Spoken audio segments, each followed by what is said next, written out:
Bab 441, William vs Elandor, Bagian 2. Nama, bereinkarnasi dengan sistem terkuat penulis. Plus mematikan mengatur ulang. Para elf yang menyaksikan pertempuran dari hutan menarik napas dalam-dalam saat melihat serangan yang ditarik William di detik terakhir. Meskipun mereka cukup jauh, mereka secara naluriah merasa bahwa mereka juga akan terpengaruh oleh serangan dahsyat yang dilepaskan oleh half-elf itu, jika dia tidak menghentikannya seperti yang dilakukannya.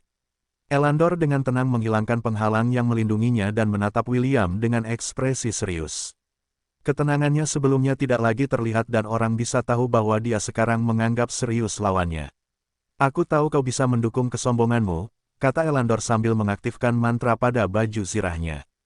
"Dan kau tidak bisa mendukung kesombonganmu," jawab William dengan sinis. "Aku berharap lebih dari Komandan Elf, tapi kurasa aku berharap terlalu banyak." "Kau tidak berharga." Sedetik kemudian, kedua remaja itu saling beradu. Tanah di bawah kaki mereka hancur dan potongan-potongan tanah dan batu terlempar ke udara di sekitar mereka. Elandor melepaskan beberapa serangan cepat dari pedangnya, yang dibalas William dengan serangannya sendiri. Karena jangkauan tongkatnya lebih panjang, Elandor tidak punya pilihan selain mengambil beberapa langkah menjauh untuk menjauhkan diri dari serangan William yang ganas dan tanpa henti. Saat Elandor mundur, ujung pedangnya meluncur di tanah, menciptakan percikan magis. Dia kemudian mengayunkannya ke atas dalam bentuk busur, menciptakan gelombang tanah dan batu yang menuju ke arah William. Kurang dari kelas pekerjaan elemental Lord dilengkapi lebih besar dari. William menghentakkan kakinya di tanah dan mendorong tongkatnya ke depan. Gelombang tanah dan batu membeku di tempatnya sebelum meledak menjadi ribuan keping. Tiba-tiba, potongan-potongan tanah dan batu ini bergabung dan mengeras, berubah menjadi peluru batu. Dengan lambaian tongkatnya, peluru batu ini menghujani Elandor, tidak menyisakan ruang baginya untuk bermanuver. Dengan teriakan keras, Komandan Elf menciptakan tornado angin dengan dia di tengahnya. Semua stone bullet yang diarahkan padanya semuanya tersedot dan kembali ke William dengan kekuatan 2 kali lipat berkat momentum tornado. William menjentikkan lengannya dan corong angin muncul di depannya. Sama seperti yang dilakukan Elandor, dia menyedot semua stone bullet, tetapi kali ini, alih-alih mengirimnya kembali, dia menggabungkannya menjadi satu. "Quick Shot War Art, Fast Form," kata William sambil tangannya membuat gerakan meniru pistol. "Hancurkan semua yang ada di jalanmu." Railgun. Karena seberapa cepat serangan ini, Elandor tidak dapat langsung bereaksi. Jika bukan karena fakta bahwa artefak penyelamat hidupnya diaktifkan secara otomatis, dia akan tertusuk oleh Earth Spear milik William, yang melaju dengan kecepatan suara. Sebuah ledakan keras terjadi dan Komandan Elf terlempar karena kekuatan benturannya. Dia tidak terluka karena penghalang yang melindungi tubuhnya, tetapi dia tetap terlempar puluhan meter dari tempatnya berdiri, menghantam pepohonan di hutan sebelum akhirnya berhenti. William memanggil Stormcaller dan petir berderak di ujung bilahnya. Seni perang Dewa Petir, bentuk ke-13, William meraung. "Maju dan bunuh." Gaebol, tombak petir itu melesat ke arah Komandan Elf yang terjatuh tanpa ampun. William telah memutuskan untuk membunuh Elandor karena dia tahu bahwa yang terakhir juga menginginkannya mati. Karena itu masalahnya, tidak perlu menunjukkan belas kasihan. Bocah berambut merah itu tidak memiliki belas kasihan bagi mereka yang pantas mati. Meskipun penghalang melindungi Elandor, dampak serangan William telah melumpuhkan tubuhnya untuk sementara waktu. Penghalang itu juga telah menghilang, membuatnya rentan terhadap pukulan mematikan dari half-elf itu. Suara logam yang beradu bergema di dalam hutan saat ujung bilah Stormcaller bertabrakan dengan perisai yang terbuat dari adamantium. Blade Master yang bertugas sebagai pengawal Putri Eowyn telah muncul di depan Elandor untuk memblokir serangan yang dimaksudkan untuk merenggut nyawa Komandan Peri. "Hah!" teriak Blade Master dan perisai di tangannya bersinar terang. Dengan satu dorongan kuat, dia menangkis serangan Stormcaller, melemparkannya ke langit. William mendengus dan mengangkat tangannya untuk memanggil Stormcaller. Dia kemudian menatap Komandan Peri yang jatuh dengan jijik saat dia meletakkan gagang tombaknya di bahunya. "Lemah," kata William dengan nada menghina. "Jika hanya itu yang bisa kau lakukan, sebaiknya kau berkemas dan kembali ke benua bulan perak. Pastikan untuk memberitahu patriarkmu bahwa aku, putra pahlawan yang menyelamatkan rasmu, menggunakan wajahmu untuk membersihkan lantai." William memutar tombak di tangannya dan mengarahkannya ke arah Elandor. "Jangan ragu untuk menantangku 100 tahun lagi. Mungkin, kau akan punya kesempatan saat itu. Para elf prodigi muda yang melihat penampilan William yang mendominasi merasakan hati mereka bergetar. Mereka mengira bahwa mereka sudah menjadi remaja terkuat, tidak hanya di benua Silvermoon, tetapi juga di seluruh dunia Hestia. Dia benar-benar putra pahlawan kita, kata seorang elf cantik dengan lembut. Dia sangat kuat. Para elf di dekat gadis itu menganggukkan kepala mereka sebagai tanda setuju. Elandor dipuji sebagai salah satu prodigi terkuat di ras elf, dan William menghadapinya dengan cara yang membuatnya tampak seperti seorang pejuang muda yang baru pertama kali bertarung. Aku akan membunuhmu, teriak Elandor sambil memaksakan diri untuk berdiri. Dasar Half-Blood kotor. Wajah Elandor kini berubah marah karena malu dan terhina karena perkataan William. Putri Eowyn hampir tidak mengenali komandan elf muda itu karena ini adalah pertama kalinya dia melihat ekspresi Elandor yang penuh amarah. Dia tanpa sadar mundur selangkah karena betapa menakutkannya ekspresi Elandor. Datang dan bantu aku mengubah sampah ini menjadi abu. Elandor meraung sambil mengarahkan jarinya ke langit. Dengarkan panggilanku, Deoldreos. Seberkas cahaya perak melesat keluar dari ujung jarinya dan membentuk lingkaran sihir raksasa di udara. Beberapa saat kemudian, naga perak sepanjang 10 meter muncul dari lingkaran sihir dan mengeluarkan raungan yang mengintimidasi. Bunuh dia untukku, Deoldreos. Naga perak yang berada di puncak pangkat milenium membuka rahangnya yang besar dan bersiap untuk menembakkan napas naga. Ercitus segera melangkah di depan William dan mengambil posisi bertahan untuk melindungi half-elf itu. Deoldreos hendak melancarkan serangan pamungkasnya ketika suara teriakan burung bangau terdengar dari langit. Tiba-tiba, sebuah komet biru menghantam kepala naga, membuatnya terhuyung dan mencegahnya melancarkan serangannya. Komet biru itu berulang kali menyerang kepala naga dengan ganas, tidak memberinya kesempatan untuk melawan. Tak lama kemudian, naga perak itu jatuh ke tanah, karena pukulan kuat yang membuatnya tidak dapat bertahan di udara. Elandor melirik bis kompanionnya yang terjatuh sebelum mengalihkan pandangannya ke orang yang bertanggung jawab atas kegagalan rencananya untuk membunuh half-elf yang dibenci ini. Seekor bangau putih mengepakkan sayapnya dengan arogan saat mengeluarkan teriakan keras dan memekakkan telinga. Bangau itu yang mulia, apa yang dia lakukan di sini? Para peri tersentak kaget ketika mereka mengenali bangau agung di langit. Semua orang di benua bulan perak tahu siapa bangau. Ini karena dia adalah bis kompanion dari satu-satunya saintes mereka. Dia tidak lain adalah bangau bulan perak kerajaan yang dikenal dapat membuat naga pun gemetar ketakutan. Skyla melotot penuh kebencian ke arah Elandor yang telah mencoba membunuh William dengan memanggil binatang milenium. Meskipun dia lembut secara alami, dia lebih berbahaya daripada naga tua ketika seseorang mencoba menyakiti orang-orang yang penting baginya. Saat ini, dia sedang menatap komandan peri muda yang dipenuhi dengan niat membunuh. Dia tidak peduli apakah itu manusia, naga, atau peri. Siapapun yang berani menyentuh salah satu sisik terbaliknya hanya akan memiliki satu nasib dan itu adalah kematian. Kakak, Skyla, kata William lembut sambil menatap bangau putih yang tampaknya bersiap melancarkan serangan kuat karena marah. Kruwo, Skyla menukik ke tanah sambil berubah menjadi komet biru. Dia berencana mengakhiri hidup Elandor untuk selamanya tanpa mempedulikan akibat tindakannya. Blade Master tidak dapat bereaksi tepat waktu dan hanya bisa menyaksikan tanpa daya saat bangau putih yang marah melewatinya. Kakak senior, tolong berhenti. Putri Eowyn berdiri di depan Elandor dengan tangan terentang lebar. Skyla mengenali sang putri dan segera menoleh ke samping, menghindarinya sepenuhnya. Meski begitu, hembusan angin yang mengikuti di belakang serangannya hampir menerbangkan putri peri itu. Untungnya, Blade Master, yang bertindak sebagai pelindungnya, memegang pinggangnya agar tetap di tempatnya. Teriakan penuh kebencian dari bangau itu turun ke semua peri di dalam hutan. Skyla telah melepaskan aura binatang yang sombong, yang memaksa para peri untuk berlutut di tanah. Naga yang jatuh itu sekali lagi mendapatkan kembali posisinya dan meraung kembali ke arah bangau putih yang melayang di langit. Melihat bahwa seekor naga perak berani meraung padanya, bangau putih menukik ke bawah seperti anak panah untuk melampiaskan amarahnya pada binatang milenium yang berani menentangnya. Naga perak itu tidak mundur dan mengepakkan sayapnya untuk melawan bangau yang menusuk dari belakang yang telah menjatuhkannya dari langit. Skyla menggunakan ayunannya untuk menamparkan kepala naga itu, membuatnya meraung kesakitan. Meskipun lawannya 5 kali lebih besar darinya, bangau putih tanpa rasa takut membombardirnya dengan pedang angin dari jarak dekat. Tetap saja, naga perak di puncak peringkat milenium bukanlah lawan yang mudah dikalahkan.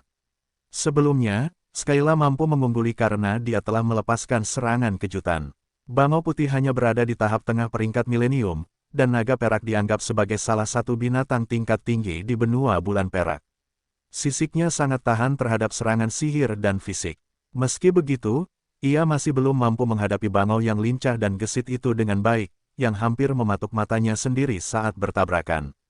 Mungkin karena keberuntungan, atau mungkin ia menunggu saat yang tepat, naga perak itu menggunakan ekornya untuk menyerang bangau putih yang membuat hidupnya sulit.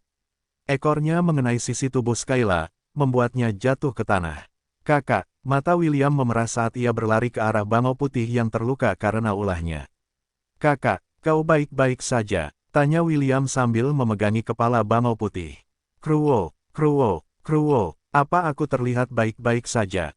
Dasar bodoh, bajingan itu berani menyakiti kakakmu, apakah kau hanya akan menonton saat kadal besar itu menggangguku? William menghela napas lega karena Skyla tampak baik-baik saja meskipun menerima serangan berkekuatan penuh dari naga perak. Tunggu di sini, kakak, kata William saat dia berdiri di depan bangau putih yang sangat mencintainya. Aku akan memasak bebeki daging naga untuk makan malam. Naga perak menembakkan napas naganya ke arah peri half dan bangau putih yang berada di tanah. Ia tidak ingin memberi Skyla kesempatan lagi untuk menantangnya dalam pertempuran udara karena apa yang terjadi sebelumnya hanyalah kebetulan. Sapu bersih semua musuh, seru William saat tongkat emas logam muncul di tangannya. Rui Jingubang, tongkat emas di tangannya terentang ke depan untuk menghadapi napas naga. Tongkat itu tumbuh dalam hitungan detik. Napas naga sepenuhnya dinetralkan oleh tongkat emas setebal 100 meter itu. Naga perak meraung ketakutan saat mengepakkan sayapnya untuk menjauhkan diri dari tongkat yang ukurannya belum pernah terjadi sebelumnya itu. Menurutmu kemana kau akan pergi? William bertanya sambil mencibir sambil menepis Silver Dragon di udara seperti serangga pengganggu. Silver Dragon seperti anak anjing kecil yang tidak mampu menahan diri untuk tidak dibanting oleh seekor gajah. Ketika tongkat itu menghantam tanah, setengah dari hutan hancur. Para elf yang berada di dekatnya terhempas oleh gelombang kejut yang mengikuti benturan itu. Mereka semua mengalami luka serius saat bertabrakan dengan pepohonan di hutan. Mustahil. Tubuh Elandor bergetar saat dia melihat pemandangan ini dengan tak percaya. Dia menolak untuk mempercayai apa yang dilihatnya dan untuk sesaat, dia pikir dia sedang bermimpi. Sayangnya, dia tidak bermimpi, jadi dia hanya bisa melihat pembantaian itu dengan ekspresi pucat. William mengangkat tongkatnya untuk melihat apa yang terjadi pada Silver Dragon yang berani menyakiti Skyla. Anehnya, Silver Dragon hanya mengalami luka ringan karena sisiknya telah menjadi sekeras adamantium. Half-elf itu menyeringai. Dia tidak menyangka akan mampu mengalahkan Millennial Beast dengan satu serangan. Namun, dia tidak bermaksud membuat Silver Dragon mati dengan cepat. Sekali lagi, dia menghantamkan tongkat logam raksasa itu ke tubuhnya. Silver Dragon meraung kesakitan dengan setiap serangan beruntun yang dilepaskan William. Half-elf itu hanya mempermainkan Silver Dragon, membuatnya menderita sebelum menyerang. Berhenti, teriak Blade Master yang melindungi Elandor sebelumnya. Duel ini sudah berakhir, kau sudah menang. Jika kau tidak menghentikan aksimu, aku terpaksa akan menaklukkanmu. William melirik Blade Master dan memberinya seringai jahat. Kau pikir hanya karena kau menyuruhku berhenti, aku akan berhenti. Tanya William dengan nada menggoda. Ketika kalian para peri menyerbu dinasti Zelan dan anak-anak memohon kalian untuk berhenti menyiksa mereka, apakah kalian berhenti? Apakah kalian menunjukkan belas kasihan kepada mereka? William mencibir sambil mencabut beberapa helai rambut dari kepalanya. Ia kemudian meniup rambut-rambut itu saat rambut-rambut itu berhamburan tertiup angin. Tak lama kemudian, selusin Williams muncul sambil memegang tongkat emas logam yang sama di tangan mereka. William, beserta klon-klonnya menunjuk ke wajah mereka saat mereka melanjutkan ejekan mereka. Apakah wajah ini tampak seperti wajah belas kasihan bagi kalian? Kekuatan William saat ini dalam bentuk avatar pahlawannya setara dengan seorang santo. Karena itu, ia tidak perlu mematuhi perintah siapapun karena ia sekarang berada di antara mereka yang berdiri di puncak alam fana, berkat kekuatan Sun Wukong yang luar biasa. Sapu bersih semua musuh. Semua klon William berteriak serempak saat mereka berjungkir balik di udara. Mereka mendarat dengan lincah di atas awan putih saat senjata di tangan mereka memanjang dan membesar. Rui Jingubang, Ekspresi Blade Master menjadi muram saat dia menghindar dengan tergesa-gesa ke samping. Sebuah tongkat raksasa menghantam tanah tempat dia berdiri beberapa saat yang lalu, yang membuktikan bahwa William tidak akan mendengarkan tuntutan mereka. Tak lama, kemudian, suara jeritan yang dipenuhi ketakutan terdengar di hutan saat para elf melarikan diri ke segala arah. Elandor dengan tegas mengaktifkan gulungan teleportasi yang dimilikinya, yang akan membawanya kembali ke ibu kota.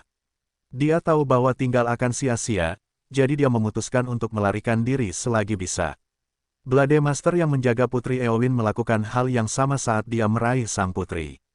Setelah memastikan bahwa sang putri aman, Blade Master yang menghadapi William sebelumnya juga menggunakan gulungan teleportasinya untuk pergi. Klon William mendengus saat mereka melihat sinar cahaya melesat ke langit. Mereka mengabaikan keempat orang ini, dan mengalihkan perhatian mereka ke para elf yang tergeletak di tanah. Tujuan half-elf untuk memancing para elf ke wilayah ras Minotaur adalah untuk melakukan pembantaian. Satu-satunya penyesalannya adalah ia tidak dapat membunuh Elandor karena Elandor tidak ragu untuk meninggalkan bawahannya. Tentu saja, William tidak berniat menyakiti Putri Eowyn, jadi ia membiarkannya melarikan diri kembali ke ibu kota. Baiklah, tidak apa-apa, William melirik ke tanah tempat beberapa elf yang terluka tergeletak tak berdaya. Bunuh mereka semua. Para klon memukul para elf yang jatuh tanpa berkedip. Teriakan meminta maaf dan belas kasihan mencapai telinga William tetapi ia menutup telinga terhadapnya. Ini adalah perang. Perang tidak membuktikan siapa yang benar atau salah, kata William sambil menghantamkan Rui Jingu Bang dengan keras ke kepala naga perak yang sudah hampir mati. Itu hanya menunjukkan siapa yang tersisa. Suara senjata beradu bergema di dalam gua yang luas itu saat para peri, manusia, goblin, binatang buas, dan anggota ras Minotaur bertarung dengan liar. Gerbang teleportasi para peri dibangun jauh di bawah tanah, dilindungi oleh beberapa lapis mantra. Mantra-mantra ini seharusnya cukup untuk mencegah para pejuang kebebasan menerobos masuk. Namun, pertahanan yang kokoh ini hancur saat menghadapi. Aku bergulir. Kasogo Naga menghantam penghalang peri dan menghancurkannya seketika. Sisik-sisiknya yang berwarna pelangi tidak hanya sangat keras dan kokoh, tetapi juga mampu menghancurkan penghalang dengan mudah. Selain disebut bencana bergulir, ia juga dikenal dengan sebutan lain, yang tak lain adalah pemecah perisai. Bola penghancur berwarna pelangi setinggi 2 meter itu menghantam para pembela peri tanpa ada niat untuk mundur. Kebenciannya terhadap para peri telah menggantikan setiap emosi lain yang dimilikinya saat ia membunuh, dan membunuh lebih banyak lagi. Berkat semut milenial yang dimakannya dan energi sihir yang diserapnya di dalam gua kristal ajaib, Kasogo Naga berhasil mencapai peringkat 100 tahun. Sekarang, ia menjadi kekuatan yang harus diperhitungkan dan kebenciannya semakin meningkatkan kekuatannya. Wow, menakutkan, komentar Psoglaf saat ia menusuk tubuh seorang gadis peri dengan pedang bajingannya yang terbuat dari energi gelap. Setelah peri itu menghembuskan napas terakhirnya, anjing iblis diam-diam melemparkan mayatnya ke dalam cincin khusus yang dimilikinya. Ia telah berjanji kepada William bahwa ia tidak akan memakan manusia. Namun, Psoglaf tidak mengatakan apapun tentang tidak memakan peri, terutama peri mati yang telah dibunuhnya dengan tangannya sendiri. Pertarungan sengit berlanjut selama 1 jam sebelum aliansi menembus garis pertahanan terakhir peri. Ratusan mayat tergeletak di lantai gua. Ada campuran manusia, goblin, binatang, dan peri. Paul terengah-engah saat ia menatap gerbang yang hampir selesai di kejauhan. Kau telah berhasil mencapai sejauh ini, kata salah satu Archmage saat tangannya bersinar dengan kekuatan. Tapi disinilah perjalananmu berakhir. 2 Blade Master, 2 Archmage, dan ratusan elf berdiri untuk melindungi gerbang yang akan menghubungkan mereka ke tanah air mereka. 2 Blade Master dan Archmage lainnya telah ditinggalkan di ibu kota Zelan untuk mengawasi perlindungannya. Mereka tidak menyangka bahwa sekelompok orang aneh akan berani mengganggu tempat di mana mereka memutuskan untuk membangun gerbang teleportasi mereka. Benarkah? Jekyll bertanya dengan senyum nakal terpampang di wajahnya. Kau pikir kalian berempat cukup untuk menghentikan kami? Lebih dari cukup, salah satu Blade Master mendengus saat dia menghunus pedangnya. Untukmu, kami akan berurusan denganmu juga, dasar jalang pengkhianat. Selin menutup bibirnya dan terkekeh. Dia mengabaikan Blade Master yang mengumpatnya dan menatap gerbang dengan penuh minat. Kami seharusnya membunuhmu saat kau masih anak-anak, salah satu Archmage meludah ke tanah. Kotoran ras peri. Kedua Blade Master melepaskan aura pedang mereka, yang mendorong mundur para remaja yang berdiri di belakang Jekyll dan Selin. Soglaf, yang menindas yang lemah dan takut pada yang kuat, berdiri di belakang anak-anak dan mengawasi dari jauh. Kasogonaga, yang berada di garis depan aliansi, menyipitkan matanya saat bersiap menyerang. Paul, bawa yang lain dan jaga pintu masuk gua, perintah Jekyll. Kami akan menangani sisanya. Dimengerti, jawab Paul. Dia tahu bahwa dia dan pejuang kebebasan lainnya hanya akan menjadi beban dalam pertempuran sebesar ini. Satu-satunya cara mereka dapat membantu Jekyll dan Selin adalah dengan menjauh, sehingga mereka tidak akan terjebak dalam tembakan kawan. Pada akhirnya, hanya Jekyll, Selin, dan Kasogonaga yang tersisa untuk menghadapi pasukan peri yang kuat yang ditempatkan untuk melindungi gerbang teleportasi.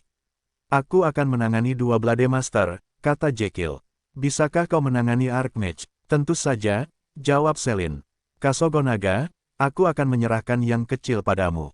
Baiklah. Trenggiling berwarna pelangi menghentakkan kakinya di tanah saat ia berubah menjadi bola penghancur setinggi 2 meter. Siap saat kau siap. Jekyll tertawa saat ia berubah menjadi wujud aslinya. Seekor binatang raksasa yang tingginya 10 meter meraung saat ia membuka mulutnya yang besar. Itu kau, salah satu Archmage berteriak dengan marah. Kau adalah sahabat binatang manusia yang penuh kebencian itu. Energi gelap menyelimuti tubuh Selin dan mengubah pakaiannya menjadi baju besi lateks hitam yang menonjolkan lekuk tubuhnya. Jika ini terjadi di waktu lain, para peri muda mungkin akan berhenti untuk mengagumi kecantikannya. Namun, mengetahui siapa Selin, membuat mereka menatapnya dengan penuh kebencian. Selin tidak peduli apa yang mereka pikirkan, karena dia tidak peduli dengan pendapat para elf yang akan segera mati yang menatapnya dengan jijik. Dia memanggil Ditskite dan memutarnya sebelum mengambil posisi bertarung. Bukan hanya Kasogonaga yang membenci para elf. Selin juga membenci mereka, itulah sebabnya dia bergabung dengan Deus sejak awal. Dia ingin The Organization membantunya membantai para elf yang penuh kebencian yang membuat hidupnya seperti neraka. Tanda hubung tanda hubung tanda hubung tanda hubung tanda hubung. Sementara itu di dalam istana dinasti Zelan, kurang dari, Darling sungguh menakjubkan lebih besar dari. Morgana bergumam sambil melihat penglihatan yang dibagikan permaisuri Sidoni kepadanya. Dia melihat William memukul Silver Dragon berulang kali, hanya menyisakan sedikit kehidupan dalam tubuhnya. Permaisuri Sidoni, di sisi lain, mengamati kemampuan klon William dengan ekspresi serius. Sebagai ahli strategi militer, dia perlu mendapatkan informasi sebanyak mungkin tentang orang-orang penting yang dapat mengubah keadaan perang ke arah manapun. Awalnya, dia mengira William kuat. Dugaannya adalah bahwa anak laki-laki yang dicintainya itu berada di tahap tengah peringkat platinum. Yang sudah dianggap sebagai keajaiban sejati, bahkan di antara kekaisaran-kekaisaran di benua tengah. Namun, kecakapan bertarung yang disaksikannya telah melampaui perkiraan awalnya. Seorang Saint, Permaisuri Sidoni bergumam pelan. Dia kemudian menyipitkan matanya saat menilai setiap gerakan yang dilakukan William. Ini mungkin semacam kemampuan yang hanya dapat digunakan untuk waktu yang singkat. Selain itu, saya yakin bahwa Sir William baru saja memperoleh kemampuan ini, pikir Sidoni.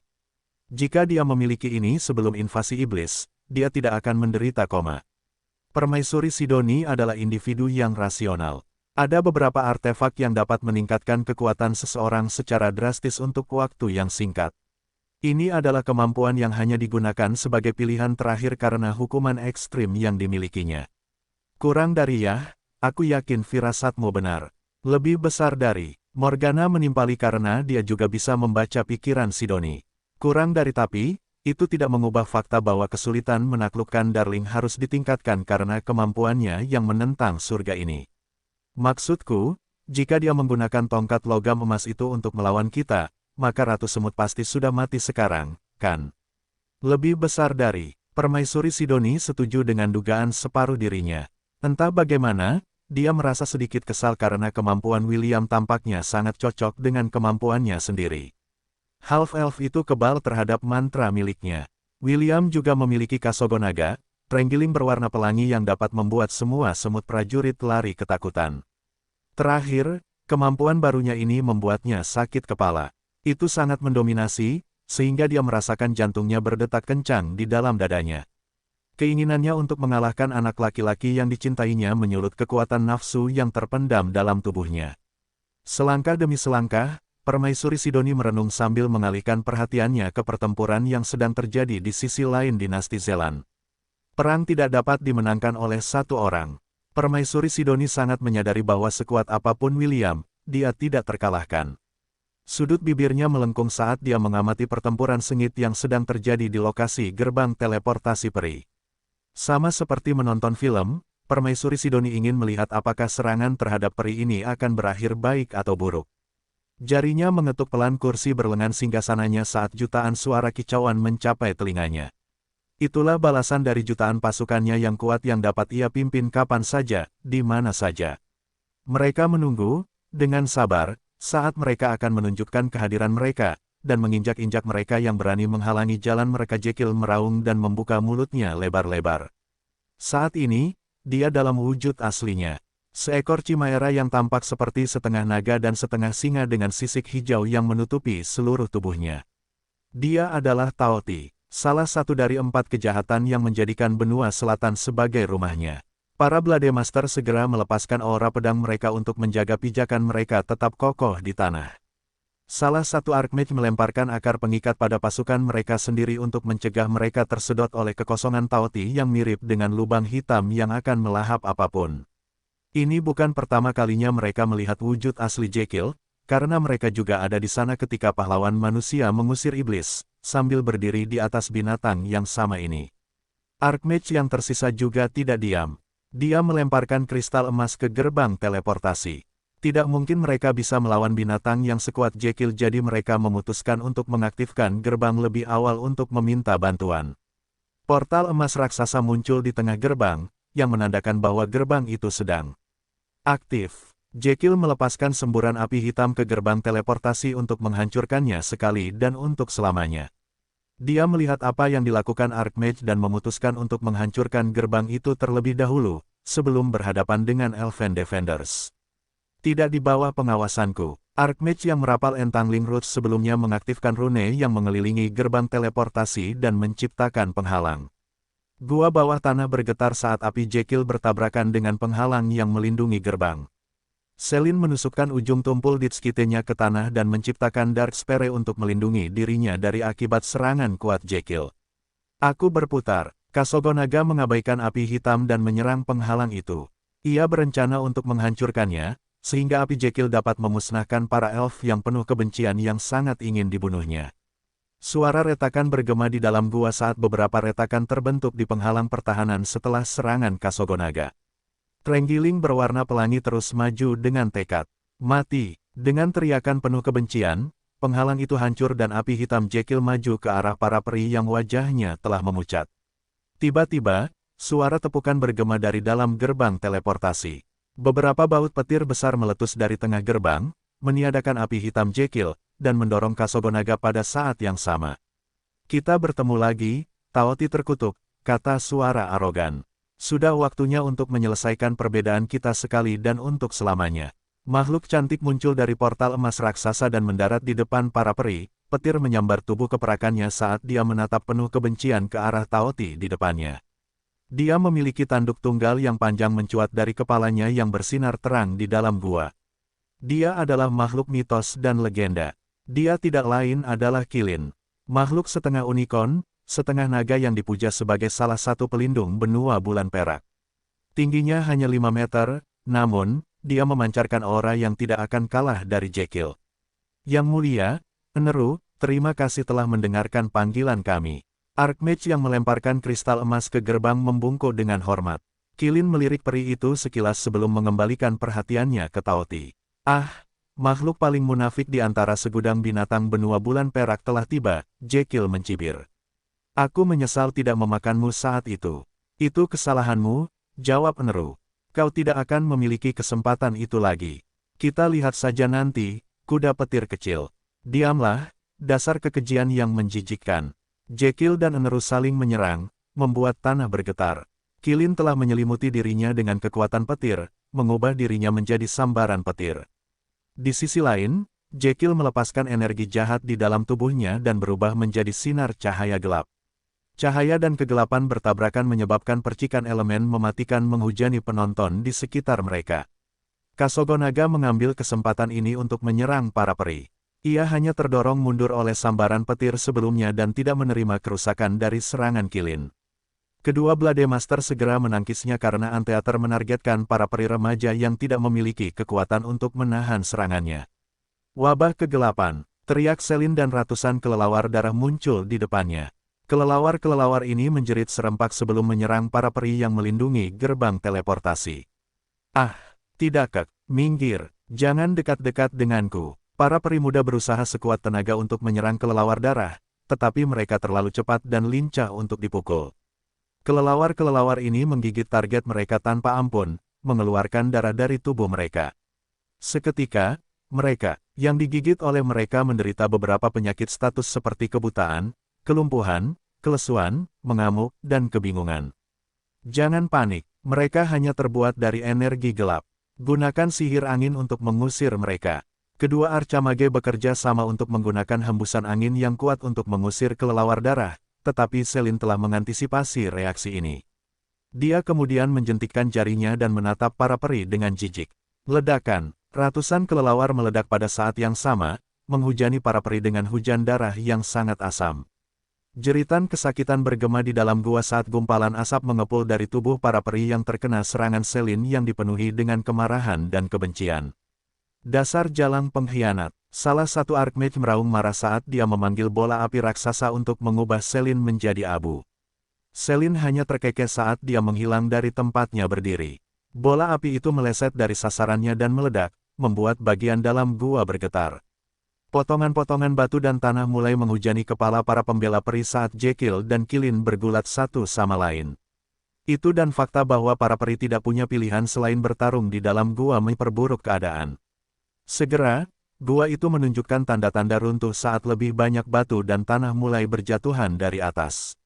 Ini rencanamu selama ini. Eneru akhirnya menyadari bahwa Jekyll sengaja menyerang area di sekitar gua untuk menyebabkan gua runtuh, agar gerbang teleportasi dan para peri yang melindunginya terkubur. Selin membantu dengan hal yang sama saat dia membiarkan para peri melemparkan mantra kuat padanya, dan menghindar di menit-menit terakhir.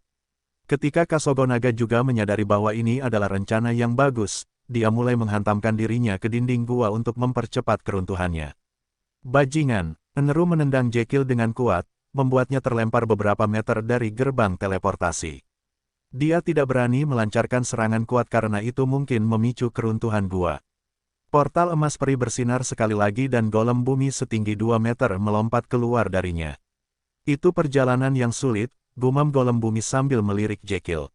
Sial, Jekyll mengumpat dalam hati karena golem bumi kuno telah muncul untuk membantu para peri. Dia mengenali golem bumi kecil itu karena dia adalah salah satu penjaga benua Silvermoon yang paling tidak ingin dia hadapi. Dia lebih suka melawan selusin Kilin daripada menghadapi golem bumi tunggal ini yang dikenal karena kemampuannya yang seperti curang. Ekor Jekyll mencambuk Kilin dan mengirimnya terbang menuju gerbang teleportasi. Dia kemudian membuka mulutnya untuk menyedot Selin dan Kasogonaga, yang masih menyerang gua itu, tidak menyadari bahaya yang sedang mereka hadapi.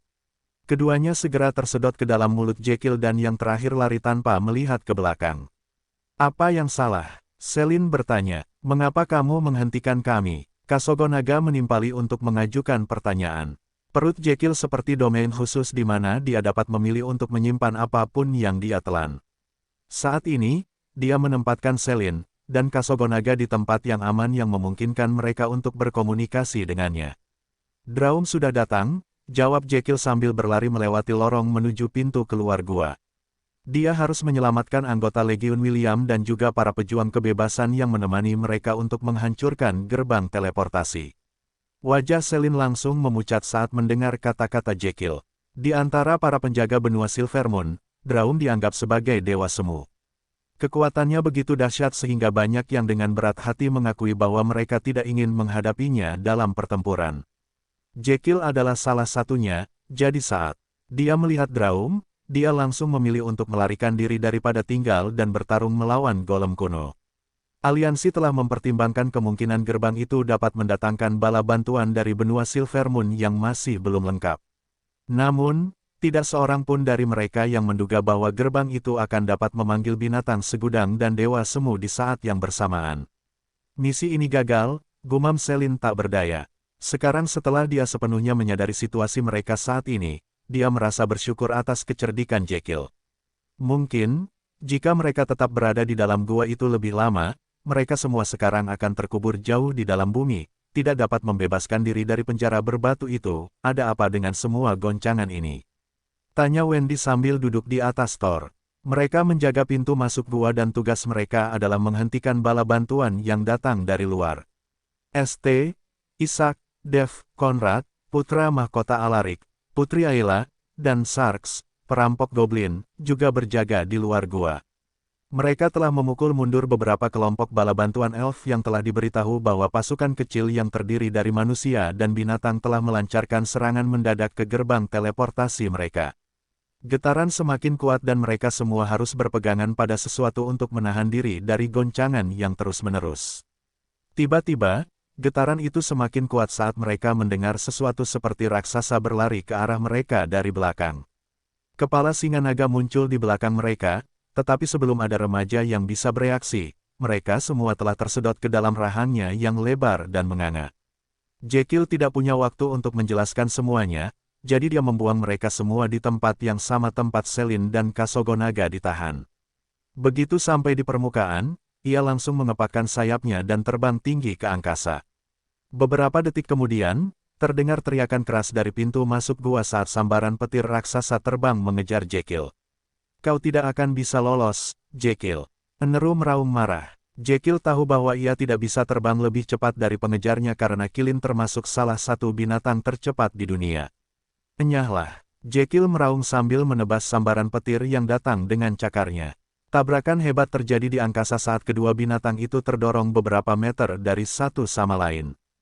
Tiba-tiba, sebuah batu besar seukuran bukit terlempar ke arah Jekyll. Waktu serangan itu begitu tepat sehingga Jekyll tidak dapat menghindarinya tepat waktu. Darah merembes keluar dari sudut bibir Jekyll saat batu besar seukuran bukit itu bertabrakan dengan sisi wajahnya. Bajingan kotor. Jekyll mengumpat dalam hati saat ia membiarkan tubuhnya terbang menjauh menggunakan momentum batu itu. Langit tiba-tiba berubah gelap saat Eneru memanggil badai petir besar. Jekyll dihujani oleh sambaran petir raksasa ke kiri dan kanan saat ia terbang ke arah barat.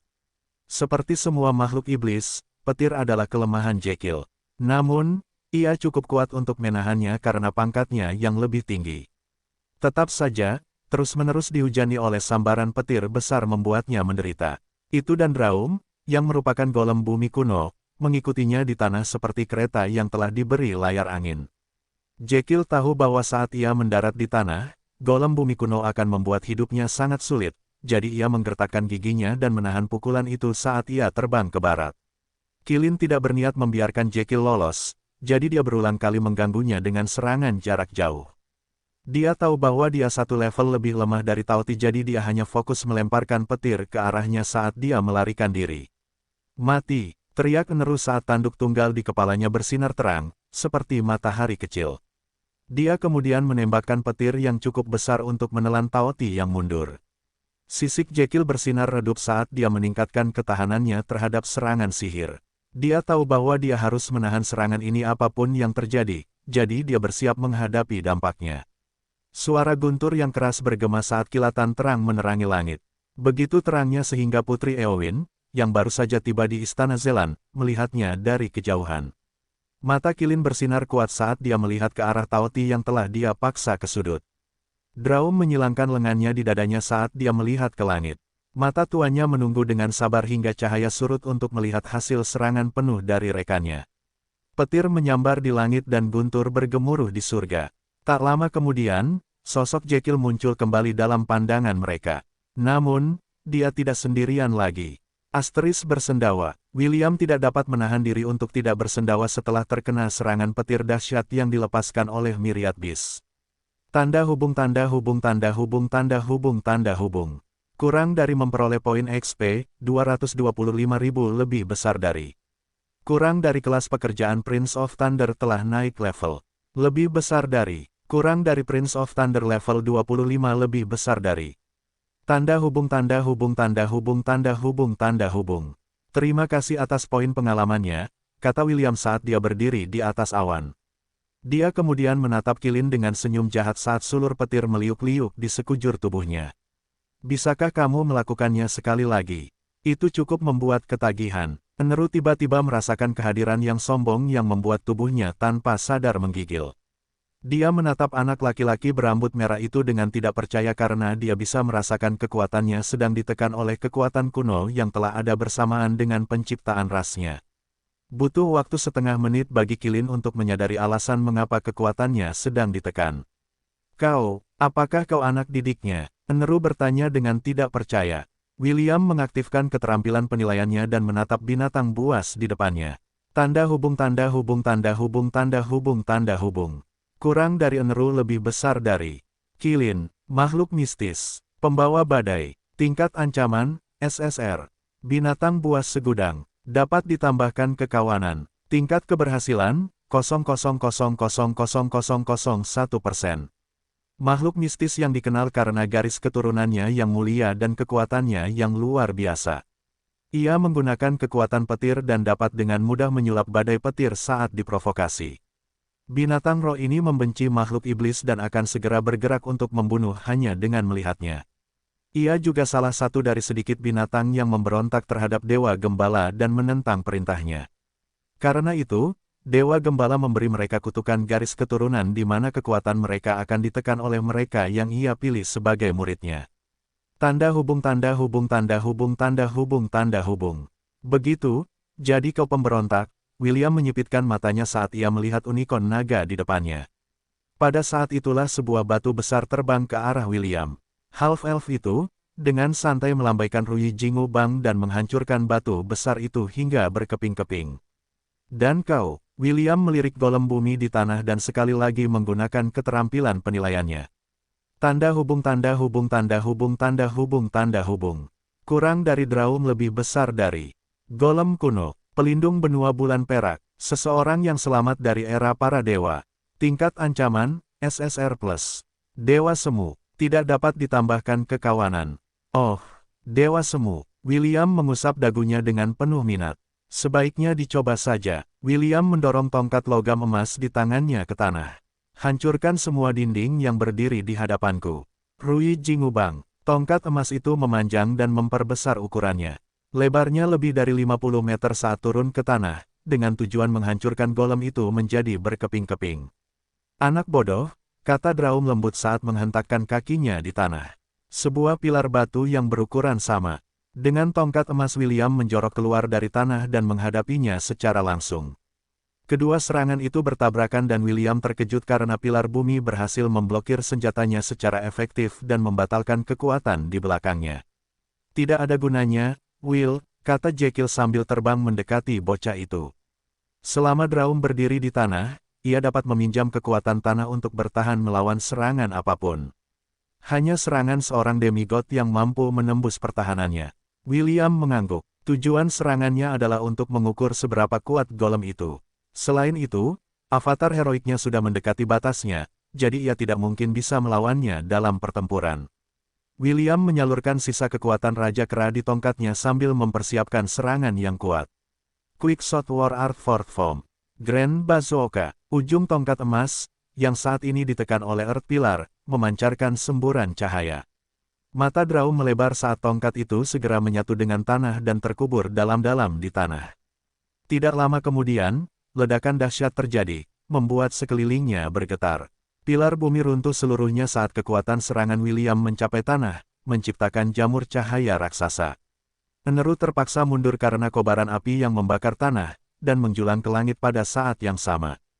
Dia menatap dengan tak percaya pada kehancuran melingkar selebar 2 mil dari langit.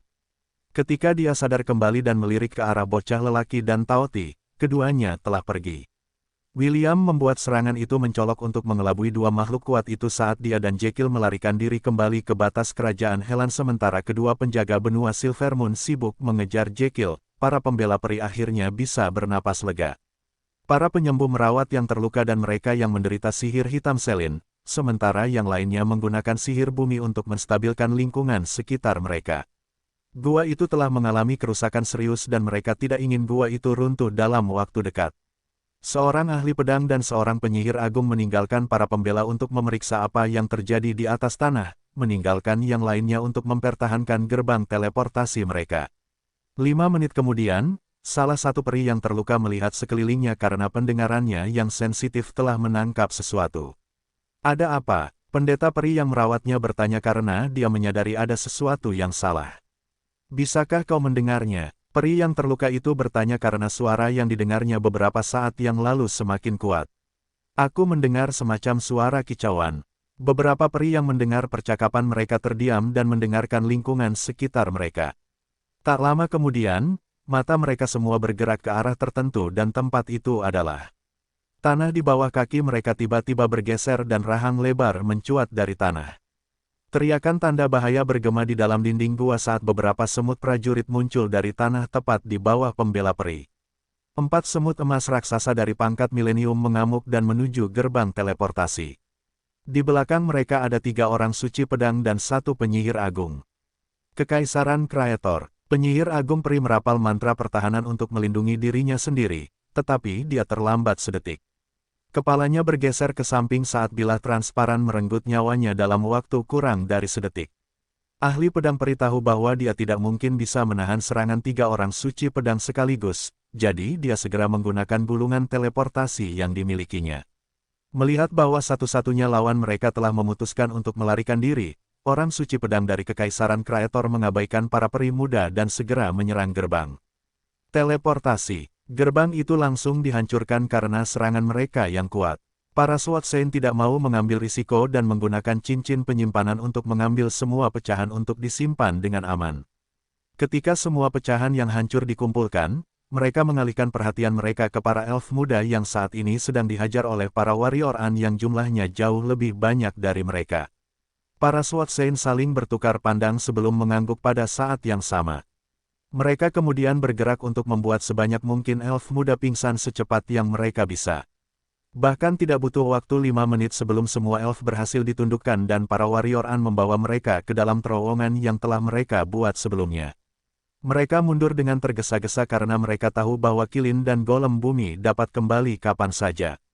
Untungnya, Jekyll telah memancing mereka cukup jauh dari lokasi gerbang teleportasi sehingga tidak ada binatang pelindung yang menyadari bahwa seseorang telah mengirimkan Coup de Grace, sementara mereka sibuk mengejar Taoti. Tanda hubung tanda hubung tanda hubung tanda hubung tanda hubung. Permaisuri Sidoni mengangguk puas ketika dia melihat bahwa operasi itu telah berhasil sepenuhnya. William bukan satu-satunya yang khawatir tentang bala bantuan peri yang akan datang untuk membantu pelopor mereka di benua selatan. Para perwira Kekaisaran Kreator telah mengadakan beberapa pertemuan tentang cara menangani gerbang teleportasi yang sedang dibangun oleh peri secara efektif. Karena mata ratus semut yang tak terhitung jumlahnya mengamati dinasti Zelan, Sidoni mampu membuat rencana berani yang akan mengejutkan para peri. Dia telah memerintahkan para semut untuk mulai membuat terowongan yang membentang dari perbatasan dinasti Anaesa hingga ke wilayah utara dinasti Zelan, tempat gerbang teleportasi mereka sedang dibangun. Dia sudah tahu berapa banyak pembela yang melindungi gerbang, jadi dia menyiapkan pasukan yang jumlahnya mencapai ratusan ribu. Itu seharusnya menjadi operasi kilat yang lebih fokus pada penghancuran gerbang, menggunakan semut sebagai umpan meriam. 3 orang suci dan 1 penyihir agung ada di sana untuk memastikan bahwa semuanya akan berjalan sesuai rencana. Permaisuri Sidoni tahu bahwa sekuat apapun semut, pikiran manusia lebih kompleks dan mampu membuat keputusan cepat pada saat itu juga. "Selamat, Yang Mulia," kata Pangeran Jason sambil tersenyum. "Dengan ini, para peri tidak akan dapat menciptakan kekuatan yang dapat mengancam kita." Sang pangeran berdiri beberapa meter jauhnya dari Permaisuri Sidoni karena dia takut tidak akan mampu menahan pesonanya, bahkan jika dia mengenakan seperangkat artefak anti-pesona. "Masih terlalu dini untuk merayakannya," jawab Permaisuri Sidoni. "Qilin dan Golem kuno bukanlah orang yang mudah ditipu. Jika firasatku benar, kedua binatang ini akan melancarkan serangan ke gerbang teleportasi kita sendiri untuk menyamakan kedudukan." Pangeran Jason tersenyum sambil menatap permaisuri yang cantik. "Itu mungkin benar, tetapi aku yakin Yang Mulia sudah memikirkan rencana untuk melawan mereka, ya. Aku sendiri tidak akan mampu mengalahkan kedua binatang yang kuat itu, terutama golem kuno yang hampir menjadi demigod." Permaisuri Sidoni tersenyum. "Untungnya, Kekaisaran Kreator memiliki binatang pelindung mereka sendiri yang dapat menandingi mereka dalam pertempuran. Jika mereka tidak ada di sini, para peri masih akan mampu menaklukkan benua selatan dengan bantuan kedua pelindung mereka yang kuat." Pangeran Jason mengangguk. Sama seperti para peri, kekaisaran mereka telah membuat persiapan yang cukup. Mereka tidak takut pada golem kuno karena mereka juga memiliki binatang pelindung mereka sendiri yang sama kuatnya dengan Draum. Menurutmu apa yang akan mereka lakukan? Selanjutnya, Jason bertanya, apakah mereka akan melanjutkan rencana mereka untuk menaklukkan lebih banyak wilayah setelah insiden ini? Permaisuri Sidoni terkikik dan itu membuat jantung mereka yang hadir di ruang takhta berdebar kencang. Pangeran Jason adalah salah satu dari mereka dan dia diam-diam mengutuk dirinya sendiri karena tidak cukup kuat untuk menahan daya tariknya. Dengan situasi saat ini, para peri jelas berada dalam posisi yang kurang menguntungkan, kata Permaisuri Sidoni sambil menyandarkan punggungnya di takhta. Mereka punya dua pilihan, satu adalah menyerang kita, dan yang lainnya adalah mengirim seorang duta besar untuk berunding. Permaisuri Sidoni tersenyum sebelum melanjutkan penjelasannya. Jika mereka memutuskan untuk menyerang kita, maka mereka hanya akan menyudutkan diri mereka sendiri. Mereka tidak mampu menahan serangan gabungan dari Kekaisaran Kraetor, serta pasukan Kerajaan Helan. Aku yakin mereka akan melakukan yang terbaik untuk menegosiasikan kompromi, bahkan jika mereka harus membayar kita kompensasi yang besar. Pangeran Jason menyilangkan lengannya di dada karena dia setuju dengan alasan Sidoni. Serangan elf akan menyebabkan kejatuhan elf, jadi mereka tidak akan memilih opsi itu apapun yang terjadi. Satu-satunya kekhawatirannya adalah karena fakta bahwa permaisuri yang cantik itu tampaknya tidak ingin menyatukan tanah selatan di bawah panjinya. Yang mulia, bisakah Anda memberitahu saya apa yang akan Anda lakukan? Saya ingin bermain besar. Apa maksud Anda, Yang mulia? Jason bertanya. Permaisuri Sidoni meletakkan sisi wajahnya di telapak tangannya saat dia menatap pangeran tampan dari Kekaisaran Kraetor. 1 bulan, Permaisuri Sidoni berkata dengan lembut. Jika elf tidak memulai pembicaraan dengan kita setelah 1 bulan, kita akan bergerak untuk menyerang mereka. Pangeran Jason mengerutkan kening. Gerbang teleportasi mereka sendiri akan selesai dalam 2 minggu dan begitu itu terjadi, pasukan perkasa Kekaisaran Kraetor akan menginjakkan kaki di tanah asing. Jika Permaisuri Sidoni menghendakinya, pasukan ini akan maju dan menaklukkan seluruh benua selatan tanpa hambatan. Karena bukan itu masalahnya, Pangeran Jason tidak dapat menemukan alasan mengapa mereka harus duduk dan mendengarkan kompromi para peri. Jika dia yang memiliki keputusan akhir, dia akan segera menyatakan perang dan melancarkan serangan habis-habisan ke ibu kota dinasti Zelan, sebelum berhadapan dengan Kerajaan Helan, yang saat ini merupakan faksi terlemah di antara ketiganya. Yang mulia, apa tujuan Anda? Pangeran Jason bertanya. Dia tidak lagi bertanya apa rencana Sidoni, tetapi tujuannya. Kurang dari hehe. Anda dapat bertanya sebanyak yang Anda inginkan, tapi kamu tidak mendapat jawaban gelombang lebih besar dari. Morgana menggoda pangeran tampan itu dari dalam laut kesadaran Permaisuri Sidoni. Dia tahu bahwa Pangeran Jason pasti akan kehilangan akal sehatnya jika dia mengetahui apa yang paling diinginkan oleh separuh dirinya. Permaisuri Sidoni terkekeh dalam hati saat dia bertemu dengan tatapan penuh tanya dari Pangeran Jason. Aku hanya akan mengatakannya sekali, jadi sebaiknya kau dengarkan baik-baik, Permaisuri Sidoni berkata dengan tegas. Yang aku inginkan adalah penaklukan mutlak. Sebuah gerakan untuk menaklukkan segalanya, termasuk tubuh, hati, dan jiwa. Tidak lebih, tidak kurang. Morgana tertawa karena dia sudah mengantisipasi jawaban ini dari Sidoni. Dia bahkan memuji separuh dirinya atas kecerdikannya dalam memilih kata-katanya.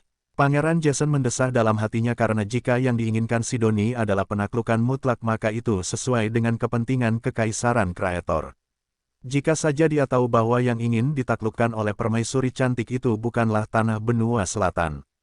Tetapi hati seorang half-elf yang narsis maka pangeran tampan itu pasti akan melakukan segala daya untuk menghapus William dari muka bumi. Aku tidak pernah menyangka wujud aslimu akan sehebat ini, kata William sambil duduk di atas tauti yang terbang menuju perbatasan Kerajaan Helan.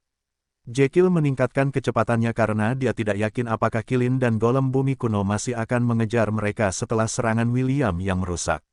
Dan aku tidak pernah menyangka kau akan memiliki kartu truf seperti ini yang tersembunyi di balik lengan bajumu, jawab Jekyll.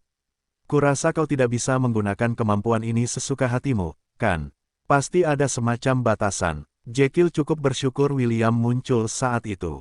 Dia tidak yakin bisa lolos dari serangan gabungan Kilin dan golem kuno jika William tidak datang menyelamatkannya. Ngomong-ngomong, bagaimana kau bisa tiba di lokasiku secepat itu? Bukankah seharusnya kau berada di selatan? Jika aku bilang aku bisa melaju secepat kilat, apa kau akan percaya padaku? Aku tidak punya pilihan selain mempercayaimu saat ini. Tapi, bagaimana kau bisa menentukan lokasiku yang tepat? Tanya Jekyll. William menggaruk pipinya karena dia sebenarnya tidak tahu bahwa Jekyll dalam bahaya. Dia hanya merasakan bahwa ada badai petir yang kuat di suatu tempat di dinasti Zeland dan dia segera pergi ke sana untuk mandi dalam sambaran petir untuk meningkatkan pangkatnya. Ada banyak cara untuk menaikkan level job class yang berbeda. Misalnya, Sun Knight-nya mengharuskannya untuk mandi di bawah sinar matahari untuk meningkatkan levelnya. Bahkan jika William membunuh 1 juta monster, job class Sun Knight tidak akan mendapatkan poin pengalaman darinya. Prince of Thunder mendapatkan poin pengalaman dari membunuh monster. Namun, cara yang paling efisien untuk menaikkan pangkatnya adalah dengan menyerap kekuatan badai petir. Meskipun William dapat melakukan perjalanan dengan kecepatan kilat, dia hanya dapat melakukannya 2 kali sehari. Itu adalah salah satu kemampuan seperti cheat yang tersedia di job class Prince of Thunder-nya. Aku merasakan badai petir yang sangat kuat datang dari utara, jadi aku memutuskan untuk menyelidikinya, jawab William setelah mempertimbangkan dengan saksama. Karena cuaca benua selatan selalu suram dan berawan, perubahan mendadak seperti itu berarti ada sesuatu yang tidak normal sedang terjadi. Jekyll menganggukkan kepalanya. Meskipun penjelasan William mengandung kekurangan, dia memutuskan untuk tidak mengorek informasi karena setiap orang berhak atas rahasia mereka sendiri. Apakah kau berhasil menghancurkan gerbang teleportasi? Tanya William. Jekyll mendesah. Tidak, jika hanya Neru yang sombong itu, aku bisa menghadapinya, tetapi golem kuno itu, Draum, adalah kelas berat yang tidak bisa kuhadapi di tempat yang tertutup seperti ini. William juga mendesah dalam hati karena tujuan utama mereka tidak terpenuhi. Mereka sengaja membiarkan diri mereka terlihat saat memasuki perbatasan dinasti Zeland. Mereka menuju selatan untuk mengelabui para peri agar mengira bahwa mereka menuju ke tempat suci ras Minotaur. Di tengah perjalanan, William dan Ercitu melanjutkan perjalanan ke selatan sementara Jekyll dan yang lainnya menuju utara, menggunakan gerbang teleportasi tersembunyi yang hanya diketahui oleh anggota keluarga kerajaan dinasti Zeland. Putra mahkota Alaric telah memimpin aliansi menuju wilayah utara secara sembunyi-sembunyi, jadi mereka tidak akan memberitahu peri manapun yang tersebar di beberapa pos terdepan di dinasti Zeland. Rencana mereka berjalan mulus, tetapi sayangnya, beberapa kejadian tak terduga terjadi. William hendak mengatakan sesuatu yang lain ketika dia menerima pesan dari Ezio melalui sarana komunikasi khusus mereka. Si peri setengah itu memiliki ekspresi rumit di wajahnya saat dia membagikan berita ini kepada Jekyll. Gerbang teleportasi telah dihancurkan, kata William. Para prajurit semut dan beberapa orang suci dari Kekaisaran Kreator menggali terowongan di bawah tanah dan menyerang saat kedua binatang pelindung itu sibuk mengejarmu. Oh, Jekyll tidak dapat menyembunyikan keterkejutan dalam nadanya setelah mendengar laporan William.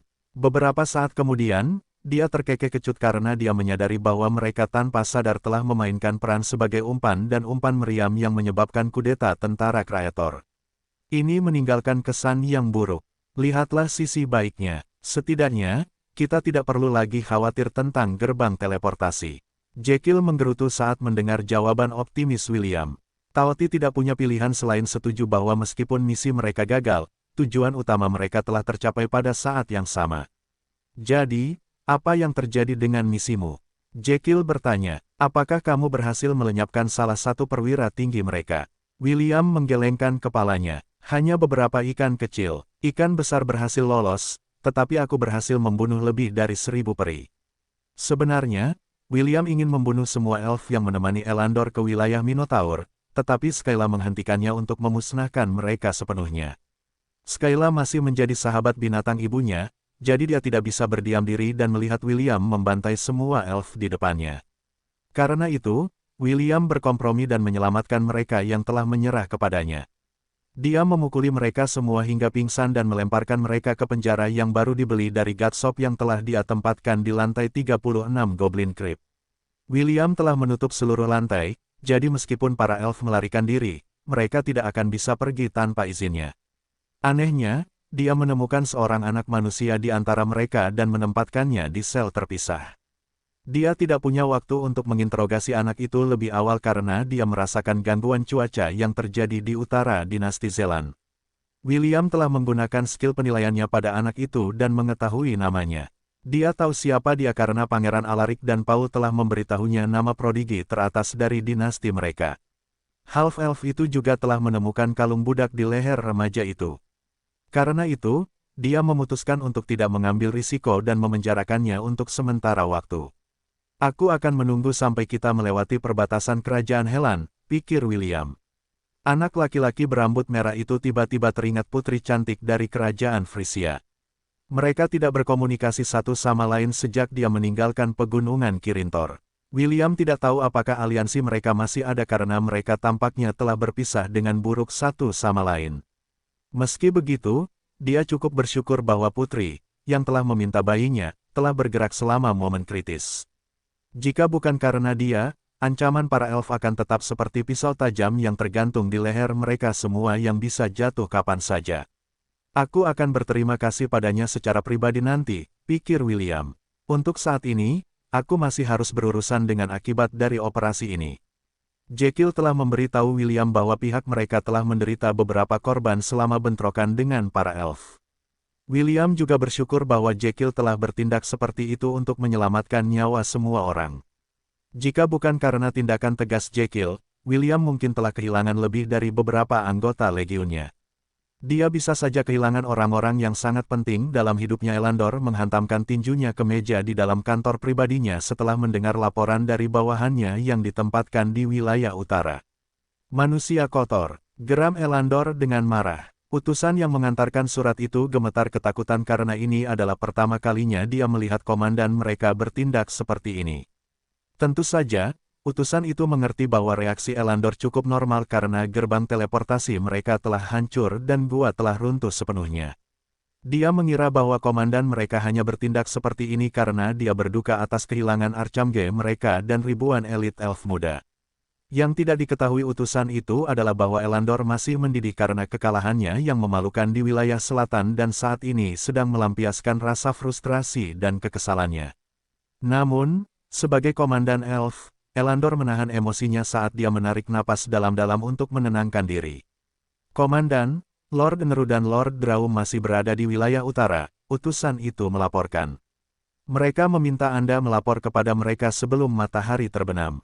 Mereka punya masalah penting untuk dibahas. Elandor menganggukkan kepalanya sebagai tanda terima. Dia mungkin komandan peri dalam ekspedisi ini, tetapi dia tidak ada apa-apanya dibandingkan dengan dua binatang pelindung yang melindungi benua bulan perak. Saya akan segera ke sana, jawab Elandor. Masih ada beberapa hal kecil yang perlu saya tangani. Tolong, sampaikan salam saya kepada Tuan Neru dan Tuan Draum. Baik, Komandan. Utusan itu membungkuk hormat sebelum meninggalkan ruangan. Elandor memperhatikan kepergiannya dengan ekspresi dingin di wajahnya. Dia masih merasa getir tentang penghinaan yang dideritanya di tangan William. Yang lebih buruk adalah bahwa Putri Eowyn dan para keajaiban yang telah menemaninya ke tempat suci ras Minotaur telah menyaksikan semuanya. Komandan peri yang sombong itu mengepalkan tinjunya saat kukunya menancap di telapak tangannya. Butuh waktu setengah jam baginya untuk sepenuhnya menenangkan diri sebelum dia meninggalkan istana kerajaan untuk bertemu dengan dua binatang pelindung yang sedang menunggu kedatangannya. Tanda hubung tanda hubung tanda hubung tanda hubung tanda hubung. Pasukan semut terus melaju tanpa lelah hingga mencapai tujuan. Satu persatu, mereka membuka sayap di belakang punggung mereka dan terbang ke langit. Separuh dari pasukan semut, langsung menuju dinasti Anaesa, sementara yang lain tetap tinggal untuk bertindak sebagai umpan bagi siapa saja yang mungkin mencoba mengikuti jejak yang mereka tinggalkan. Meskipun mereka telah memicu runtuhnya gua bawah tanah, dan terowongan yang telah mereka gali beberapa hari yang lalu, mereka masih berhadapan dengan dua makhluk yang kuat. Permaisuri Sidoni telah berkomunikasi dengan Archmage yang telah menemani pasukan semut dalam operasi mereka, dan memberitahunya tentang rute pelarian yang telah ia rancang setelah pertimbangan yang matang. Semut-semut terbang, yang membawa para elf yang tidak sadarkan diri, melakukan perjalanan secepat yang mereka bisa sementara semut-semut yang tersisa menggali beberapa terowongan menuju ke arah yang berbeda. Rencana mereka adalah untuk mengelabui golem kuno dan kilin sehingga mereka tidak dapat menemukan pasukan terbang mereka. Bahkan jika golem kuno itu kuat, ia tidak mungkin menemukan terowongan yang tepat yang akan membawanya ke sebagian besar pasukan semut yang membawa para elf yang telah mereka tangkap. Untungnya, Eneru dan Raum membutuhkan waktu 1 jam untuk kembali ke lokasi gerbang teleportasi. Pada saat yang sama, pasukan semut telah terbang ke langit. Mereka terbang di sepanjang rute yang telah dipilih dengan hati-hati oleh Permaisuri Sidoni untuk mencegah pengejar menemukan jejak mereka. Kedua binatang pelindung itu tidak terluka oleh serangan destruktif William. Alasan mengapa mereka terlambat kembali adalah karena mereka berdebat apakah mereka harus mengejar Jekyll dan anak laki-laki berambut merah atau kembali ke lokasi gerbang teleportasi. Pada akhirnya, Eneru dan Raum setengah hati mencoba mencari keberadaan Jekyll dan William sebelum kembali ke wilayah utara. Ketika mereka tiba, gua itu sudah runtuh. Raum segera menggunakan kekuatannya untuk mengangkat puing-puing dari gerbang teleportasi. Ratusan mayat elf, goblin, binatang, dan mayat beberapa manusia remaja digali dari gua yang runtuh. Raum tanpa basa-basi melemparkan mereka ke samping saat melihat di mana gerbang teleportasi berada, tetapi tidak menemukan apapun. Saat itulah ia menemukan keberadaan beberapa terowongan di bawah bumi dan segera pergi untuk menyelidiki. Di sana, ia bertemu dengan beberapa semut, dan membunuh mereka tanpa ampun. Setelah beberapa jam mengikuti beberapa jalan buntu, Golem kuno memutuskan bahwa tidak ada gunanya melanjutkan penyelidikannya. Gerbang teleportasi telah hancur dan tidak ada yang bisa dilakukannya. Satu-satunya hal yang ditemukannya adalah semut dan berencana untuk bertanya kepada Komandan Peri, Elandor, apakah dia tahu apapun tentang mereka. Dengan begitu, mereka akan dapat mengetahui siapa pelakunya dan menghukum mereka atas pelanggaran mereka. Tanda hubung tanda hubung tanda hubung tanda hubung tanda hubung. Sementara semua ini terjadi, Connor berada di dalam kantornya di dalam istana kerajaan Helan, dan menunggu laporan Floyd yang telah ditugaskannya untuk berbicara dengan Celine. Dia berharap Celine dapat meyakinkan William untuk bekerja dengannya sementara waktu sampai ancaman peri telah diatasi. Beberapa hari telah berlalu, tetapi tidak ada kabar yang kembali kepadanya. Awalnya, dia mengira Floyd telah berhasil dalam misinya dan hanya bekerja sama dengan Celine untuk menemukan William. Namun, setelah menunggu selama berhari-hari, dia masih belum menerima laporan apapun dari sang penyihir yang bertugas menciptakan prajurit super untuk organisasi mereka. Kalum, apakah Floyd telah melaporkan sesuatu kepadamu? Connor bertanya kepada tangan kanannya, yang saat ini ditempatkan di markas besar utama mereka. Kalum sibuk berkoordinasi dengan semua orang yang melanjutkan pencarian keberadaan Tanah Abadi dan mengajukan laporan yang telah mereka buat. Floyd, saya belum mendengar kabar darinya sejak 2 minggu lalu, jawab Kalum. Apakah dia tidak melaporkan hasil misinya kepadamu, Tuan? Tidak. Apakah Anda tahu di mana dia sekarang? Dia tidak menjawab kristal komunikasinya. Tolong beri saya waktu sebentar sementara saya menghubungi bawahannya di laboratoriumnya. Connor mengangguk dan memutuskan sambungannya dengan Kalum. Setelah menunggu beberapa menit, kristal di cincinnya bersinar terang. Dia sekali lagi membuka sambungan dan melihat Kalum mengerutkan kening. Ada apa? Tanya Connor. Tuan, Floyd kembali ke laboratoriumnya, lapor Kalum. Namun, dia meminta bawahannya untuk memberitahu Anda bahwa dia sedang sibuk dan tidak boleh diganggu dengan cara apapun. Dia menambahkan bahwa prajurit super hampir selesai dan ini adalah momen yang sangat penting. Hanya anggota staf dalamnya yang diizinkan memasuki lantai dalam laboratorium bawah tanahnya. Connor mengerutkan kening setelah mendengar laporan Kalum. Apakah dia menyebutkan sesuatu tentang negosiasi yang dia lakukan dengan Celine? Kalum menggelengkan kepalanya. Tuan, haruskah saya ke sana untuk menanyakan beberapa hal kepadanya secara pribadi? Tidak, Connor mendesah. Saya kira pembicaraannya dengan Celine tidak berjalan baik, jadi dia mengunci diri di laboratoriumnya dan menolak memberi kita penjelasan. Connor mulai menyesali telah memberikan tugas penting itu kepada sarjana eksentrik yang mengidolakan Celine. Dia berpikir bahwa karena Floyd sangat ingin bertemu Celine, dia akan menjadi pembawa pesan yang tepat untuk bertemu dengan penyihir kegelapan dan mendiskusikan lamarannya. Aku hanya berharap dia tidak melakukan hal bodoh, Connor mendesah dalam hati.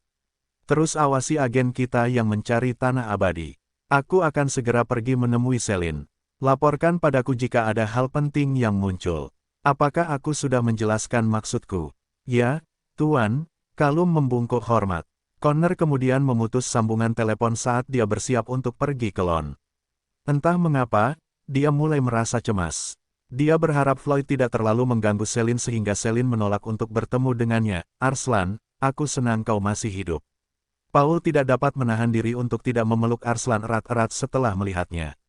Aku tidak akan hidup lebih lama lagi jika kau terus menghancurkan paru-paruku, Arslan mendesah sambil menepuk punggung Paul untuk memberitahu ksatria yang emosional itu agar mundur.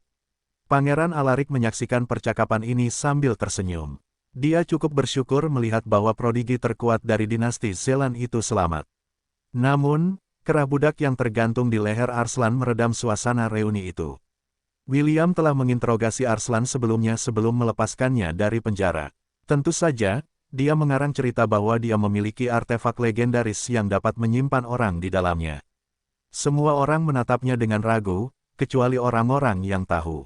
Untuk memperkuat kebohongannya, William memutuskan untuk menyeret Jekyll dan memberitahu mereka bahwa artefak itu diberikan kepadanya oleh Dr. Gigilon, yang juga seorang Taoti. Setelah merasakan kemampuan Jekyll, semua orang setengah percaya dengan penjelasan William dan memutuskan untuk melupakan topik tentang penjara artefaknya. William, apakah ada cara untuk melepaskan kalung budak ini?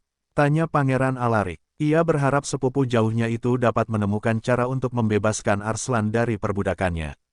Ada caranya, tetapi menurutku lebih baik membiarkan kalung itu tetap berada di lehernya untuk beberapa saat lagi, jawab William sambil menunjuk kalung budaknya sendiri. Kalung budak membuat orang lengah karena mereka tidak takut budak akan memberontak.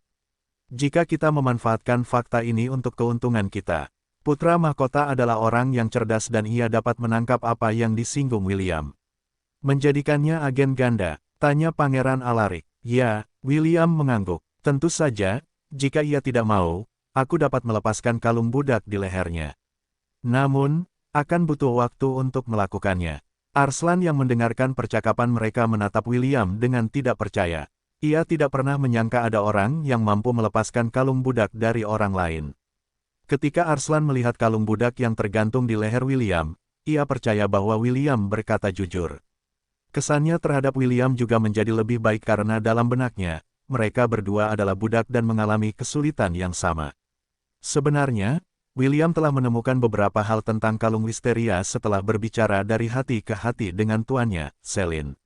Salah satu fungsi tersembunyi dari kalung budak adalah untuk memberikan kekebalan terhadap sihir perbudakan kepada pemakainya sebelumnya. Fungsi menarik kedua dari kalung tersebut adalah bahwa kalung tersebut benar-benar dapat menghilangkan sihir perbudakan dari kalung budak lainnya. Sekarang dia akhirnya mengerti mengapa Selin dan Celeste dipaksa mengenakan kalung budak mereka saat mereka masih muda. Ini untuk mencegah mereka berdua diperbudak oleh siapapun. Sekarang setelah William mengenakan kalung itu selama beberapa tahun, bahkan jika dia melepaskannya, tidak ada bentuk sihir perbudakan lain yang akan mempan padanya. Menurut Selin, kalung wisteria memiliki 9 fungsi khusus. Membuka kekuatan cahaya atau kegelapan yang tersembunyi dalam diri seseorang. Mencegah siapapun yang mengenakannya terpengaruh oleh sihir perbudakan. Memberikan kemampuan untuk menghilangkan sihir perbudakan dari kalung budak lain atau alat dan artefak serupa lainnya.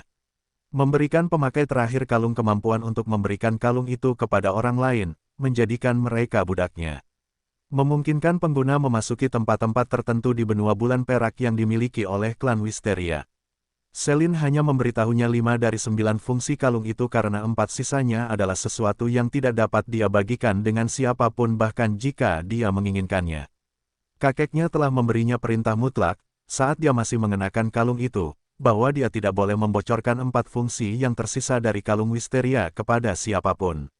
William berbohong ketika dia mengatakan bahwa dia butuh waktu untuk mempersiapkan metode menghilangkan kalung budak Arslan karena dia pikir prajurit muda itu akan memainkan peran yang lebih penting jika dia menjadi mata-mata dalam pasukan peri. Tentu saja, Arslan juga memahami konsekuensi dari rencana William. Di satu sisi, dia rentan menderita pelecehan dan penyiksaan dari para peri jika dia kembali ke ibu kota dinasti Zelan. Di sisi lain, dia akan dapat menerima dan menyampaikan informasi penting kepada aliansi karena dia bertugas sebagai pengawal pribadi Putri Eowyn. Yang tidak diketahui Arslan adalah bahwa William sedang menguji tekadnya. Jika dia setuju untuk tetap menjadi budak maka dia akan mengubah kalung budak untuk memberi Arslan sedikit kebebasan.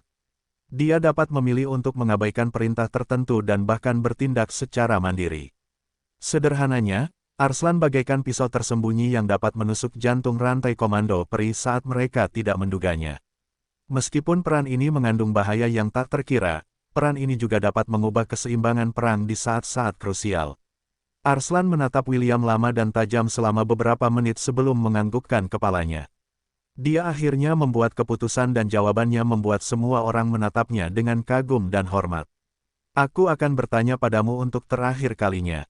William menepuk bahu remaja laki-laki yang lebih tua beberapa tahun darinya. Apakah ini jawaban terakhirmu? Arslan menganggukkan kepalanya dengan tegas. Ya, aku akan kembali ke Briar Glen dan menjadi tikus yang akan membuat Raspberry bertekuk lutut. Tapi, aku punya satu syarat. Bicaralah, jawab William. Jika itu dalam kemampuanku, maka aku akan mengabulkannya.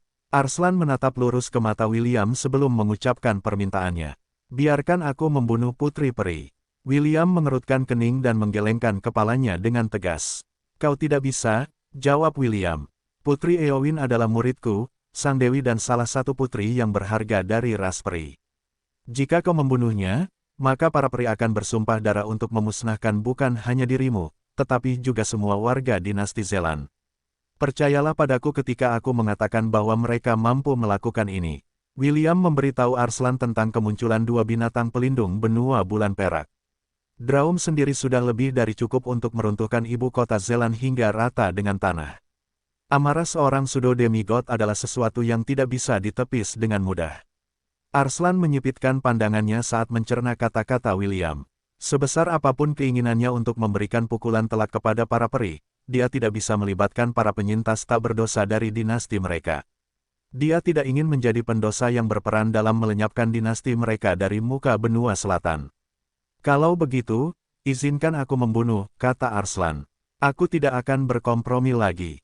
Setuju. William menyetujui syarat Arslan. Dia tidak peduli dengan kehidupan para peri lainnya, tetapi dia peduli dengan kehidupan putri peri.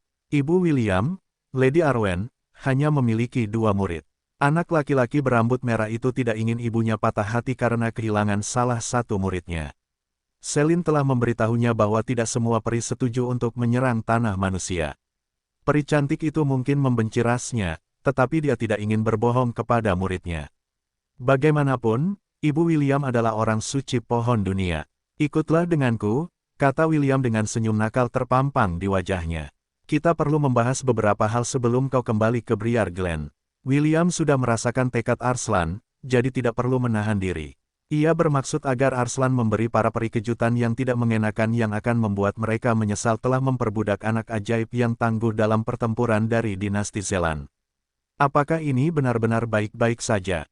Tanya Pangeran Alaric sambil melihat Lamasu yang akan membawa Arslan ke dekat perbatasan dinasti Zelan. Tidak, jawab William sambil berdiri dengan tangan disilangkan di dada. Tapi, menempatkannya di belakang garis musuh lebih baik daripada membiarkannya bertarung di pihak kita. Kerusakan yang dapat ditimbulkannya dengan menggunakan kemampuannya, jika digunakan pada saat yang tepat, dapat mengubah keseimbangan perang menjadi menguntungkan kita. Pangeran Alaric mendesah sambil menganggukkan kepalanya dengan enggan. Mereka saat ini berada di benteng tempat James mengambil alih komando sebelum dia berubah menjadi patung kristal. Kedua penjaga benua Silvermoon tidak mengejar mereka, yang membuat Jekyll dan William menghela napas lega di dalam hati mereka. Tidak mungkin mereka berdua bisa melawan kedua penjaga itu, terutama karena avatar pahlawan William tidak lagi tersedia. Apa yang harus kita lakukan sekarang? Pangeran Alaric menatap William dengan ekspresi serius. Apakah kita punya peluang untuk menang? Kita tidak punya peluang untuk menang melawan peri dengan pasukan kita saat ini, jawab William. Kedua penjaga itu saja akan membuat segalanya menjadi sangat sulit. Salah satunya adalah Myriad Beast, yang lainnya adalah pseudo demigod. Kita bisa menganggap diri kita beruntung karena gerbang teleportasi mereka hancur. Namun, mereka akan membangunnya lagi, dan kali ini, mereka akan memastikan penyelesaiannya. Yang paling bisa kita lakukan adalah mengulur waktu 1 atau 2 bulan. Jika kita tidak dapat menemukan apapun yang dapat menandingi kekuatan kedua Guardian Beast itu, maka menang hanyalah mimpi yang berada di luar jangkauan kita. Kedua pemimpin generasi muda itu berdiri dalam diam saat mereka menatap ke arah dinasti Zelan. Mereka telah melakukan yang terbaik, tetapi bahkan yang terbaik pun tidak cukup dalam menghadapi kekuatan absolut. Sementara kedua anak laki-laki itu merenungkan langkah mereka selanjutnya, Selin berjalan menuju William dan meletakkan tangannya di bahunya. Will, kita perlu bicara, kata Selin. Dimengerti, Tuan, William mengangguk. Mari kita bicara lebih lanjut setelah kita kembali ke Lon, Pangeran Alaric. Tolong, beritahu semua orang bahwa kita akan berangkat dalam 2 jam. Pangeran Alaric mengangguk tanda mengerti. Ia melirik Celine sebelum berbalik untuk pergi. Celine melambaikan tangannya dan kubah kecil sihir hitam melindungi William dan dirinya dari dunia luar. Apa yang akan mereka bicarakan sangat rahasia dan ia tidak ingin orang lain mendengar pembicaraan mereka. Will, aku anggota Deus, kata Celine sambil menatap William dengan ekspresi serius. William mengangguk. Aku tahu, Master. Kau tahu. Celine mengangkat sebelah alisnya. Apa kau sudah memberitahunya, Oliver? Kabut hitam keluar dari bayangan William dan menjelma menjadi seekor monyet beo. Oliver menatap nyonyanya dan menganggukkan kepalanya. Saya minta maaf karena telah melangkah melampaui batas, Nyonya, kata Oliver. Saya tidak punya alasan untuk apa yang telah saya lakukan. Celine menatap pelayan setianya sebelum mengalihkan pandangannya kembali ke satu-satunya muridnya. Apa pendapatmu tentang hal itu? Tanya Celine, matanya tidak pernah lepas dari mata William seolah-olah dia mencoba melihat emosinya yang sebenarnya di kedalaman mata hijaunya yang jernih.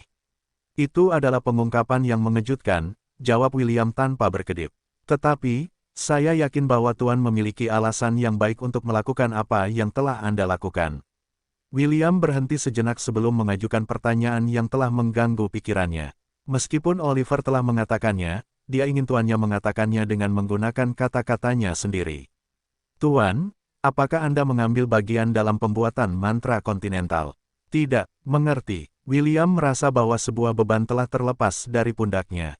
Sekarang setelah dia memastikan bahwa Celine benar-benar tidak memiliki bagian dalam pembuatan mantra yang mengubah keluarganya menjadi patung kristal, dia dapat menenangkan pikirannya. Alasan mengapa aku ingin berbicara denganmu bukan hanya karena aku ingin memberitahumu bahwa aku adalah anggota Deus, tetapi untuk memberitahumu sesuatu yang mungkin membantu kita dalam pertempuran melawan para peri ini. Oliver telah memberitahumu bahwa beberapa anggota organisasi menyerang Lon untuk menangkap Matthew dan Eve untuk digunakan melawan kita berdua, kan? William mengangguk. Aku tahu karakter pemimpin cabang Deus di benua selatan ini, kata Celine. Dia bukan seseorang yang akan melakukan sesuatu yang bodoh seperti memusuhiku dan menjadikanku musuhnya. Connor terlalu pintar untuk itu. Aku percaya bahwa apa yang terjadi adalah tindakan sewenang-wenang dari orang bernama Floyd itu. Floyd, tanya William, apa perannya dalam organisasi ini? Celine tersenyum. Dia merasa bahwa William akan mengunjungi Floyd dan menghajarnya habis-habisan karena mencoba menyandera anggota keluarganya. Namun, dia tahu bahwa ini bukanlah ide yang bagus jika dia melihat keadaan mereka saat ini.